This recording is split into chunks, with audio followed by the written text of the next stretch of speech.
Hello dear friends, welcome to compain.study PSC 10th level prilimsന് പഠിക്കാൻ ആവശ്യമായിട്ടുള്ള syllabus based topics എടുക്കാനായിട്ടാണ് ഇങ്ങനെ ഒരു ചാനൽ തുടങ്ങിയിരിക്കുന്നത്. ഓക്കെ, ഇന്നത്തെ നമ്മുടെ ആദ്യത്തെ ടോപ്പിക് സയൻസ് വിഭാഗത്തിലെ ദഹന വ്യവസ്ഥയാണ്. നാം കഴിക്കുന്ന ആഹാരത്തെ ശരീരത്തിന് ആഗിരണം ചെയ്യാൻ കഴിയുന്ന രീതിയിൽ ലഘു ഘടകങ്ങളാക്കി മാറ്റുന്ന പ്രക്രിയയാണ് ദഹനം എന്ന് പറയുന്നത്. നാം കഴിക്കുന്ന ആഹാരത്തിൽ അന്നജം, കൊഴുപ്പ്, പ്രോട്ടീൻ, വിറ്റാമിനുകൾ, ധാതുക്കൾ, ജലം എന്നിവയാണ് അടങ്ങിയിട്ടുള്ളത്. ഇതിൽ അന്നജം, കൊഴുപ്പ്, പ്രോട്ടീൻ എന്നിവ നമ്മുടെ ശരീരത്തിന് നേരിട്ട് ആഗിരണം ചെയ്യാൻ കഴിയില്ല. അപ്പോൾ ഈ മൂന്നെണ്ണത്തിന് ദഹിക്കാനായിട്ടാണ് നമ്മളുടെ ശരീരത്തിൽ ദഹന വ്യവസ്ഥ എന്നൊരു പ്രക്രിയ നടക്കുന്നത്. ബാക്കി വിറ്റമിനുകൾ ആൻഡ് ധാതുക്കൾ, ജലം എന്നിവ നമ്മുടെ ശരീരം നേരിട്ട് തന്നെ ആഗിരണം ചെയ്യുന്നുണ്ട്. ഓക്കെ, നമ്മുടെ ദഹന വ്യവസ്ഥ ആരംഭിക്കുന്നത് ആദ്യം വായയിൽ നിന്നാണ്. മെയിനായിട്ടുള്ളത് വായ, ഉമിനീർ, പിന്നെ പെരിസ്റ്റാൾസിസ് എന്ന് പറയുന്നത് അന്നനാളത്തിലൂടെ നീങ്ങുന്ന ഒരു പ്രക്രിയയാണ്. ആൻഡ് ആമാശയം, ചെറുകുടൽ, വൻകുടൽ, ഇവ ഇത്രയും ഭാഗങ്ങളാണ് ഈ ഒരു പിക്ചറിൽ നിന്ന് ഏകദേശം നിങ്ങൾക്ക് മനസ്സിലാക്കാൻ കഴിയും. ഓക്കെ, അപ്പോൾ ആദ്യം നമ്മുടെ ആഹാരം വായിലെത്തുന്നു. വായിലുള്ള പല്ലുകൾ ആൻഡ് ഉമിനീർ, പല്ലുകളും ഉമിനീരും ചേർന്നിട്ടാണ് വായിൽ വെച്ച് ആഹാരത്തെ ചവച്ചരയ്ക്കാനായിട്ട് സഹായിക്കുന്നത്. വായിലുള്ള പലതരം പല്ലുകളുണ്ട്, 4 തരം പല്ലുകളാണ് ഉള്ളത്. അതിൽ മെയിനായിട്ട് കോമ്പല്ല്, ചവർണകം എന്നിവ അറിഞ്ഞിരുന്നാൽ മതിയാകും. കോമ്പല്ല് എന്ന് പറയുമ്പോൾ മുൻവശത്ത് കാണുന്ന ഉളി പോലെയുള്ള കൂർത്ത പല്ലുകളാണ് കോമ്പല്ല്. അത് നമ്മൾക്ക് ആഹാരം കടിച്ചു മുറിക്കാനായിട്ട് സഹായിക്കുന്നു. ചവർണകം പറയുമ്പോൾ നമ്മളുടെ വായുടെ അഗ്രഭാഗത്ത് ഏറ്റവും ഉള്ളിലായിട്ട് കാണപ്പെടുന്നതാണ് ചവർണകം. അത് ആഹാരത്തെ ചവച്ചരയ്ക്കാനായിട്ടാണ് സഹായിക്കുന്നത്. അതുകൂടാതെ കോമ്പല്ല്, ചവർണകം കൂടാതെ ഉളിപ്പല്ല്, അഗ്രചവർണകം എന്നിവ കൂടി ഉണ്ട്. ഇമ്പോർട്ടൻ്റ് ആയിട്ട് കോമ്പല്ല്, ചവർണകം എന്നിവ അറിഞ്ഞിരുന്നാൽ മതി. ഓക്കെ, വായിലെത്തുന്ന ആഹാരം പല്ല് ചവച്ചരയ്ക്കുന്നു. അതിന് കൂടെ സഹായിക്കുന്നതാണ് ഉമിനീര്. ഉമിനീരിൽ പല ഘടകങ്ങൾ അഥവാ പല രാസാഗ്നികൾ അടങ്ങിയിട്ടുണ്ട്. ഓക്കെ, ഉമിനീരിൽ അടങ്ങിയിരിക്കുന്നവ സലൈവറി അമിലേസ്, ശ്ലേഷ്മം, ലൈസോസൈം എന്നിവയാണ് മെയിനായിട്ട് പഠിക്കേണ്ടത്. അതിൽ സലൈവറി അമിലോസ് എന്ന് പറയുന്നത് നാം കഴിക്കുന്ന ആഹാരത്തിലെ അന്നജത്തെ ചെറിയ രീതിയിൽ മാൾട്ടോസ് ആക്കി കൺവേർട്ട് ചെയ്യുന്നു. അതായത് അന്നജം എന്ന് പറയുന്ന ആഹാരഭാഗത്തെ ലഘുഘടകങ്ങളാക്കി ചെറിയ രീതിയിലാക്കിയിട്ട് സലൈവറി അമിലോസ് മാറ്റുന്നുണ്ട്. എന്തായിട്ടാണ് മാറ്റുന്നത്? മാൾട്ടോസ് ആയിട്ടാണ് മാറ്റുന്നത്. അതായത് ഇപ്പം നാം വെറും ചോറൊക്കെ കറിയൊന്നും കഴിക്കാതെ ചവച്ചരയ്ക്കുമ്പോൾ നമുക്ക് ചെറിയൊരു മധുരം തോന്നാറുണ്ടല്ലോ. അത് കാരണം എന്താണെന്ന് വെച്ച് പറഞ്ഞാൽ നമ്മുടെ വായിലിരുന്ന് സലൈവറി അമിലോസ് അതിനെ മാൾട്ടോസ് ആക്കി മാറ്റിയിരിക്കുന്നു. അതുകൊണ്ടാണ് നമുക്ക് ചെറിയ രീതിയിൽ ഒരു മധുരമൊക്കെ തോന്നുന്നത്. Okay, salivary amylose. അത് കഴിഞ്ഞ് ശ്ലേഷ്മം എന്തിനാ?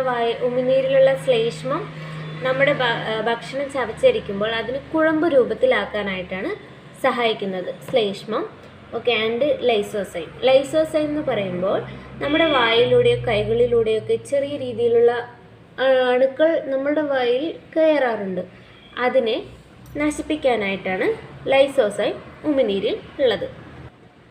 ഓക്കെ, അപ്പോൾ വായിൽ നിന്ന് നമ്മൾ ചവയ്ക്കുന്ന ആഹാര സാധനം പല്ല്, ഉമിനീര് എന്നിവയൊക്കെ കൂടി ചേർന്ന് ഏകദേശം ഒരു പാതി ദഹനത്തിന് വിധേയമാക്കി വായിൽ വെച്ച് കംപ്ലീറ്റ് ചെയ്യുന്നു. ഇതിൽ ഉമിനീർ ഗ്രന്ഥി എന്ന് പറയുന്നത് നമ്മളുടെ നാക്കിൻ്റെ അടിവശത്തായിട്ടും മുകളിലൊക്കെ ആയിട്ടാണ് ഉമിനീർ ഗ്രന്ഥി കാണപ്പെടുന്നത്. മൊത്തം 3 ജോഡി ഉമിനീർ ഗ്രന്ഥിയാണ് ഉള്ളത്.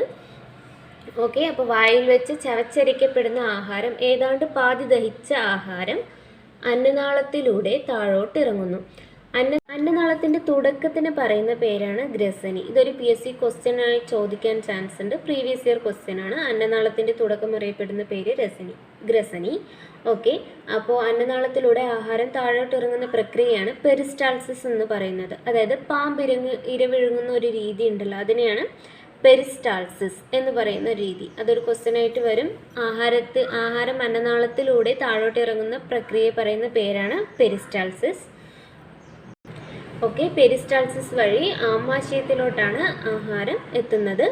ആമാശയത്തിൽ എന്തൊക്കെ രാസാഗ്നികളുണ്ട്? പെപ്സിൻ ഉണ്ട്, ലിപ്പേസ് ഉണ്ട്. ഈ പെപ്സിൻ എന്ന് പറയുന്നത് നമ്മളുടെ പ്രോട്ടീനെ ലഘുഘടകമാക്കി മാറ്റുന്നു. ലിപ്പേസ് എന്ന് പറയുന്ന രാസാഗ്നി കൊഴുപ്പിനെ ചെറിയ രീതിയിൽ ലഘുഘടകമാക്കി മാറ്റുന്നുണ്ട്.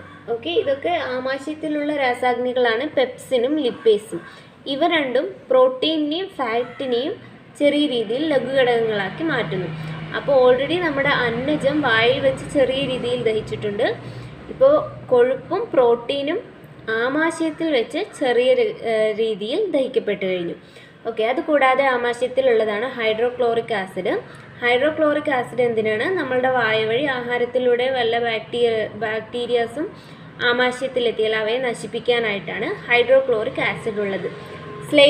ശ്ലേഷ്മം എന്തിനാണ്? ഹൈഡ്രോക്ലോറിക് ആസിഡിൽ നിന്ന് നമ്മളുടെ ആമാശയ ഭിത്തിയെ സംരക്ഷിക്കാനായിട്ടാണ് ശ്ലേഷ്മം ഉള്ളത്. ഓക്കെ, അപ്പോൾ ആമാശയത്തിൽ വെച്ച് പ്രോട്ടീനും ഫാറ്റും ചെറിയ രീതിയിൽ ദഹിക്കപ്പെട്ടു. അതുകൂടാതെ ഇവിടെയുള്ള കരളിൽ നിന്നും ഇവിടെ ആഗ്നേയഗ്രന്ഥിയിൽ നിന്നും ചെറിയ രീതിയിലുള്ള രസങ്ങൾ ആമാശയത്തിലോട്ട് എത്തുന്നുണ്ട്. അതായത് കരളിൽ നിന്ന് പിത്തരസവും ആഗ്നേയ ഗ്രന്ഥിയിൽ നിന്ന് ആഗ്നേയ രസങ്ങളും നമ്മുടെ ആമാശയത്തിലോട്ട് വരുന്നുണ്ട്. എന്തിനാണ്? ദഹനം ഒന്നുകൂടി വേഗതയിലാക്കാനായിട്ടാണ് വരുന്നത്. അപ്പോൾ ആഗ്നേയ രസങ്ങൾ ഏതൊക്കെയാണ്? Pancreatic amylase, trypsin, pancreatic lipase.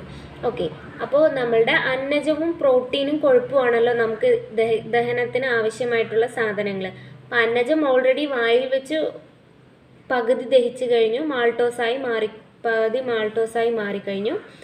പ്രോട്ടീനും കൊഴുപ്പും ആമാശയത്തിൽ എത്തിയ ഉടനെ തന്നെ പാതി രീതിയിൽ ദഹനത്തിന് വിധേയമായിട്ടുണ്ടായിരുന്നു. ഓക്കെ, അതുകൂടാതെയാണ് നമ്മളുടെ കരളിൽ നിന്നുള്ള പിത്തരസവും ആഗ്നേയ ഗ്രന്ഥിയിൽ നിന്നുള്ള ആഗ്നേയ രസവും ചേർന്നിട്ട് ഇവയെ മൂന്നും കൂടി ഒന്നുകൂടെ ദഹിപ്പിച്ചെടുക്കുന്നു. അതായത് പാങ്ക്രിയാറ്റിക് അമിലേസ് എന്ന് പറയുന്ന ആഗ്നേയ രസം അന്നജത്തെ പൂർണ്ണമായും മാൾട്ടോസാക്കി മാറ്റുന്നു. അപ്പോൾ അത് കൂടാതെ ട്രിപ്സിൻ എന്ന് പറയുന്ന ആഗ്നേയ രസം പ്രോട്ടീനെ പെപ്റ്റൈഡാക്കി മാറ്റുന്നു.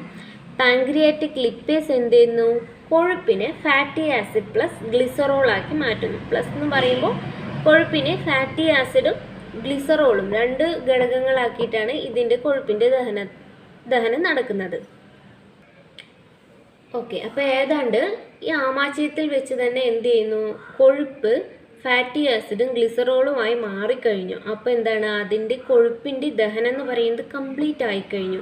ആമാശയത്തിൽ വെച്ച് തന്നെ കംപ്ലീറ്റ് ആയിക്കഴിഞ്ഞു. ഓക്കെ, അത് കഴിഞ്ഞ് അടുത്തത് ഈ ആമാശയത്തിൽ നിന്ന് എത്തിയ ഭക്ഷണം ചെറുകുടലിലോട്ട് പോകുന്നു. ചെറുകുടലിൻ്റെ തുടക്കത്തിന് പറയുന്ന ഒരു പേരാണ് പക്വാശയം. ചെറുകുടലിൻ്റെ സ്റ്റാർട്ടിങ്, അതായത് നമ്മളുടെ അന്നനാളത്തിൻ്റെ സ്റ്റാർട്ടിങ് ഗ്രസനി എന്ന് പറഞ്ഞല്ലോ, അതുപോലെ ചെറുകുടലിൻ്റെ തുടക്കത്തിന് പറയുന്ന പേരാണ് പക്വാശയം. ഓക്കെ, അപ്പോൾ കൊഴുപ്പ് ആമാശയത്തിൽ വെച്ച് തന്നെ ഫാറ്റി ആസിഡ് പ്ലസ് ഗ്ലിസറോൾ, കൊഴുപ്പിൻ്റെ ഭാഗം തന്നെ പൂർണ്ണമായി ദഹനത്തിൻ്റെ കംപ്ലീറ്റ് ആയിക്കഴിഞ്ഞു. അത് ചെറുകുടലിൻ്റെ തുടക്കമായ പക്വാശയത്തിൽ വെച്ച് തന്നെ എന്ത് ചെയ്യുന്നു? ആഗിരണവും ചെയ്യപ്പെടുന്നു. ഓക്കെ, അപ്പോൾ കൊഴുപ്പിൻ്റെ ടോപ്പിക്ക് കഴിഞ്ഞു. അത് കഴിഞ്ഞിട്ട് ബാക്കിയുള്ളത് ആരൊക്കെയാണ്? അന്നജവും പ്രോട്ടീനും ഉണ്ട്. ഓക്കെ, ഈ ചെറുകുടലിൽ കുറച്ച് എന്തുണ്ട്? ആന്ധ്രരസങ്ങളുണ്ട്. അതിന് പ്രത്യേകിച്ച് പേരൊന്നുമില്ല. ചെറുകുടലിലുള്ള ആന്ധ്രരസങ്ങളാണ് ബാക്കിയുള്ള അന്നജത്തെയും പ്രോട്ടീനെയും കംപ്ലീറ്റ് ചെയ്യുന്നത്. അത് നമ്മുടെ അന്നജം ഇപ്പോൾ മാൾട്ടോസായി കിടക്കുന്നുണ്ട്. ഇവിടെ വെച്ച് കുറച്ച് മാൾട്ടോസായി, ആമാശയത്തിൽ വെച്ച് കുറച്ച് മാൾട്ടോസായി കിടക്കുന്ന അന്നജത്തെ ചെറുകുടലിൽ വെച്ച് പൂർണ്ണമായും ലഘുഘടകമാക്കി മാറ്റുന്നുണ്ട്. അത് ഏതൊക്കെയായിട്ടാണ് മാറ്റുന്നത്? Glucose, galactose, fructose. Okay, and ഈ പ്രോട്ടീൻ എന്ത് ചെയ്യുന്നു? പ്രോട്ടീൻ ആമാശയത്തിൽ വെച്ച് ചെറിയ രീതിയിൽ ലഘുഘടകമായി മാറിയതാണ്, പെപ്റ്റൈഡായി മാറിയതാണ്. അപ്പോൾ ഈ ചെറുകുടലിൽ എത്തിയപ്പോൾ ഈ പെപ്റ്റൈഡ് എന്ത് ചെയ്യുന്നു? വീണ്ടും അമിനോ ആസിഡായിട്ട് മാറുന്നു. ഓക്കെ, പ്രോട്ടീൻ്റെ ഫൈനൽ പ്രൊഡക്റ്റാണ് അമിനോ ആസിഡ്. ഫൈനലായിട്ടുള്ള ചെറിയ ദഹനത്തിൻ്റെ ഏറ്റവും ചെറിയ ഘടകമാണ് അമിനോ ആസിഡായിട്ട് മാറുന്നത്. ഓക്കെ, അപ്പോൾ ചെറുകുടലിൽ വെച്ച് തന്നെ ബാക്കിയുള്ള പ്രോട്ടീനും അന്നജവും കംപ്ലീറ്റ് ആയിക്കഴിഞ്ഞു. കൊഴുപ്പ് ആമാശയത്തിൻ്റെ അവസാനം അഥവാ ചെറുകുടലിൻ്റെ തുടക്കത്തിൽ വെച്ച് കൊഴുപ്പ് കംപ്ലീറ്റ് ആയിക്കഴിഞ്ഞു. ചെറുകുടലിൽ വെച്ചാണ് അന്നജവും പ്രോട്ടീനും കംപ്ലീറ്റ് ആയിട്ട് അന്നജത്തിൻ്റെ ഫൈനൽ പ്രൊഡക്റ്റാണ് ഗ്ലൂക്കോസ്, ഗാലക്ടോസ്, ഫ്രക്ടോസ്. പ്രോട്ടീൻ്റെ ഫൈനൽ പ്രൊഡക്ട്സോ അമിനോ ആസിഡ്. ഓക്കെ, ദഹനം പൂർത്തിയായി കഴിഞ്ഞാൽ അടുത്ത് നടക്കുന്നതാണ് എന്ത്? ആഗിരണം. നമ്മുടെ ശരീരം ആഗിരണം ചെയ്യുന്നത്. ഓക്കെ, അപ്പോൾ 90% നമ്മളുടെ ഈ ചെറുകുടലിലാണ് ആഗിരണം ചെയ്യപ്പെടുന്നത്. അതായത് നമ്മുടെ ശരീരത്തിൽ എത്തുന്ന ആഹാരത്തിൻ്റെ 90% എന്തെല്ലാം ആഗിരണം ചെയ്യാൻ കഴിയുന്നോ അത് മുഴുവനും ചെറുകുടലാണ് ആഗിരണം ചെയ്യുന്നത്. ചെറുകുടലിൽ ഒരു പ്രത്യേകതരം കാണപ്പെടുന്ന ഒരു വിഭാഗമാണ് വില്ലസുകൾ എന്ന് പറയുന്നത്. വില്ലസുകൾ മെയിനായിട്ടും ആഗിരണത്തിന് വേണ്ടിയിട്ടാണ്. വില്ലസുകളിൽ കാണപ്പെടുന്ന 2 തരം രക്തലോമികകളും ഉണ്ട്, ലിംഫ് വാഹികളും ഉണ്ട്.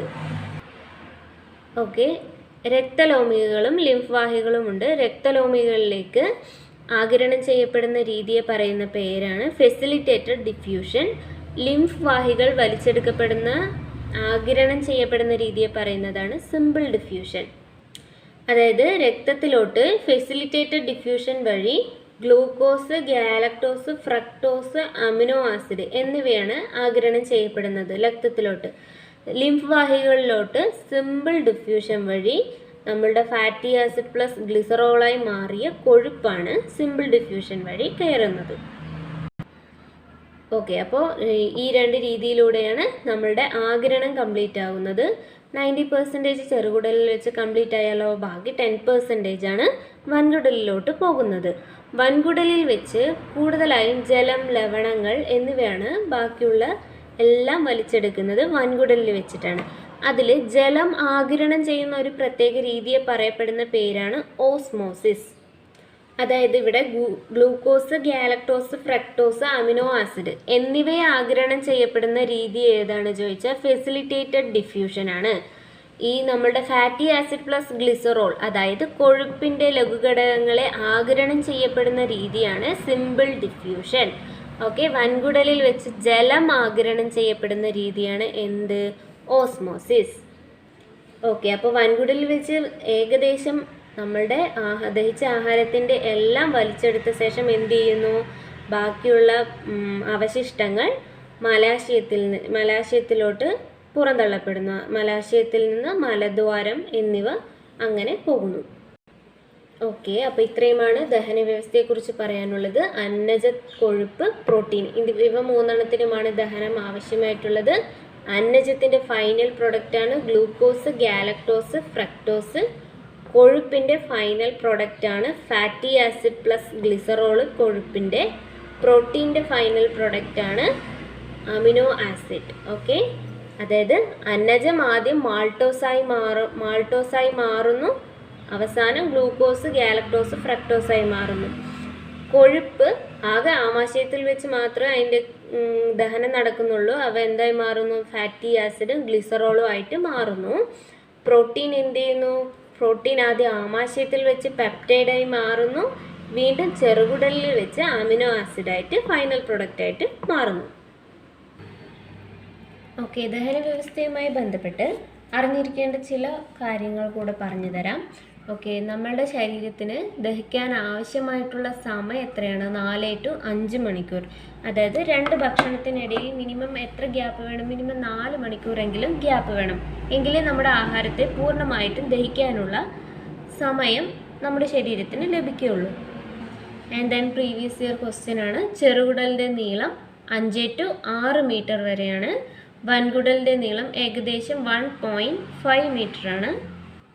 ഓക്കെ, അടുത്തത് സെല്ലുലോസ്. സെല്ലുലോസ് എന്താണ്? നമ്മുടെ മനുഷ്യ ശരീരത്തിന് ദഹിപ്പിക്കാൻ കഴിയാത്ത ഘടകമാണ് സെല്ലുലോസ്.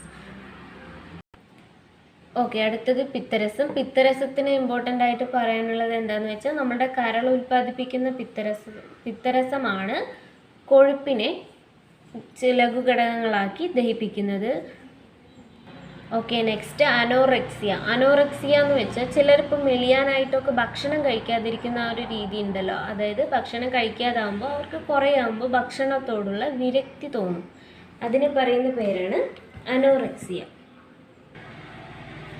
ഓക്കെ, അപ്പോൾ അനോറെക്സിയ എന്നാൽ ഭക്ഷണത്തോടുള്ള വിരക്തിയെ അറിയപ്പെടുന്ന പേരാണ് അനോറെക്സിയ. ഓക്കെ, പല്ലുകളെക്കുറിച്ച് കുറച്ച് അറിയാനുണ്ട്. ഓക്കെ, പല്ലിനെ കുറിച്ചുള്ള പഠനത്തിന് അറിയപ്പെടുന്ന പേരാണ് ഒഡെൻറ്റോളജി. ഓക്കെ, അടുത്തത് പല്ലിലെ ഇനാമൽ എന്ന് പറയപ്പെടുന്നത് നമ്മളുടെ പല്ലിൻ്റെ പുറമേ കാണപ്പെടുന്ന പാളിയാണ് ഇനാമൽ. വെള്ള നിറത്തിലാണ് കാണപ്പെടുന്നത്. നമ്മുടെ മനുഷ്യ ശരീരത്തിൽ തന്നെ ഏറ്റവും കട്ടിയേറിയ ഭാഗമാണ് ഇനാമൽ. അതുകൊണ്ടാണ് നമ്മൾക്ക് പല്ല് കൊണ്ട് കടിച്ചു മുറിക്കുമ്പോഴൊന്നും വേദന അനുഭവപ്പെടാത്തത്. കാരണം ഇനാമൽ നിർജീവകരമാണ്. നിർജീവകരമാണ് എന്ന് വെച്ചാൽ അതിന് ജീവനില്ല, അപ്പോൾ നമ്മൾക്ക് വേദനയൊന്നും അറിയാൻ കഴിയില്ല. ഓക്കെ, ഇനാമലിൻ്റെ ആരോഗ്യത്തിന് ആവശ്യമായ മൂലകം ഏതാണ്? ഫ്ലൂറിൻ. ഓക്കെ ഓക്കെ പല്ല് നിർമ്മിച്ചിരിക്കുന്നത് ഡെൻഡൈൻ കൊണ്ടാണ്. കുട്ടികളിലെ പാൽപ്പല്ലുകളുടെ എണ്ണം 20. ഇത് പ്രീവിയസ് ഇയർ ക്വസ്റ്റ്യൻ ആണ്. ഓക്കെ, വിവേകദന്തങ്ങൾ എന്ന് വെച്ചാൽ എന്താണ്? പ്രായപൂർത്തിയായ മനുഷ്യരിൽ അവസാനം, അതായത് ഒരു 30 വയസ്സിനൊക്കെ ശേഷം ഉണ്ടാകുന്ന ഒരു 4 പല്ലുകളുണ്ട്. അവയെ അറിയപ്പെടുന്ന പേരാണ് വിവേകദന്തങ്ങൾ. ജീവകം ഡി, വിറ്റമിൻ ഡി എന്തിനാണ്? നമ്മളുടെ പല്ലിൻ്റെ ആരോഗ്യത്തിന് ആവശ്യമായ ജീവകം ഏതാണ്? Vitamin D. Okay, dental amalgam. Dental amalgam എന്ന് വെച്ചാൽ എന്താണ്? നമ്മളുടെ പല്ലിലുണ്ടാകുന്ന പോടുകൾ അടയ്ക്കുമല്ലോ. നമ്മൾ ഹോസ്പിറ്റലിൽ പോയിട്ട് പോടടയ്ക്കാൻ പോവുകയാണെന്നൊക്കെ പറയുന്നത് കേട്ടിട്ടുണ്ടാവുമല്ലോ. അപ്പോൾ ഡെൻറ്റൈൽ അമാൽഗം ഉപയോഗിച്ചാണ് നമ്മുടെ പല്ലിൻ്റെ പോടടയ്ക്കുന്നത്. ഓക്കെ, അടുത്തത് പാലറ്റ്. പാലറ്റ് എന്ന് വെച്ചാൽ വായുടെ മേൽത്തട്ട്, മേൽഭാഗം അറിയപ്പെടുന്ന പേരാണ് പാലറ്റ്. ഒപ്പോസം. ഒപ്പോസം എന്ന് വെച്ചാൽ എന്താണ്? അതൊരു ജീവിയുടെ പേരാണ്. ഏറ്റവും കൂടുതൽ പല്ലുള്ള ജീവിയാണ് ഒപ്പോസം. ഓക്കെ, ശ്രദ്ധിക്കണം, ഏറ്റവും കൂടുതൽ പല്ലുള്ള ജീവിയാണ് ഒപ്പോസം. ഏറ്റവും കൂടുതൽ പല്ലുള്ളത് ഒപ്പോസം എന്ന് പറയുന്ന ജീവിയും ഏറ്റവും വലിയ പല്ലുള്ളത് ആനക്കൊമ്പാണ്. ഏറ്റവും വലിയ പല്ലുള്ളത് ആനയ്ക്കാണ്. അതെന്താണെന്ന് വെച്ചാൽ ആനയുടെ കൊമ്പാണ് ആനയുടെ പല്ല്. ഏറ്റവും വലിയ പല്ലുള്ളത് ആനയ്ക്കാണ്. Okay, lactic acid. Lactic acid എന്താണെന്ന് വെച്ചാൽ പല്ലിന് കേടുവരുത്തുന്ന ആസിഡ് ഏതാണെന്ന് ചോദിച്ചാൽ ലാക്റ്റിക് ആസിഡ്. പല്ലിന് കേടുവരുത്തുന്നത് ലാക്റ്റിക് ആസിഡ്. ഓക്കെ, ഞാനിവിടെ മെയിനായിട്ട് എഴുതിയിട്ടുള്ളത് കോമൺ ആയിട്ടും കാണാത്തതും പക്ഷേ പെട്ടെന്ന് അധികം ശ്രദ്ധിക്കപ്പെടാത്തതുമായ കുറച്ച് ക്വസ്റ്റ്യനൊക്കെയാണ് ഇവിടെ എഴുതിയിട്ടുള്ളത്. ഇതിനേക്കാളും കോമൺ ആയിട്ട് ബാക്കി എല്ലാ പുസ്തകങ്ങളിലും റാങ്ക് ഫയലുകളിലൊക്കെ പല്ലുകളെക്കുറിച്ചും ദഹന വ്യവസ്ഥയെക്കുറിച്ചും ഒക്കെ ഉണ്ടാകും. എല്ലാം നോക്കി നന്നായി പഠിക്കുക. Okay, thank you for watching.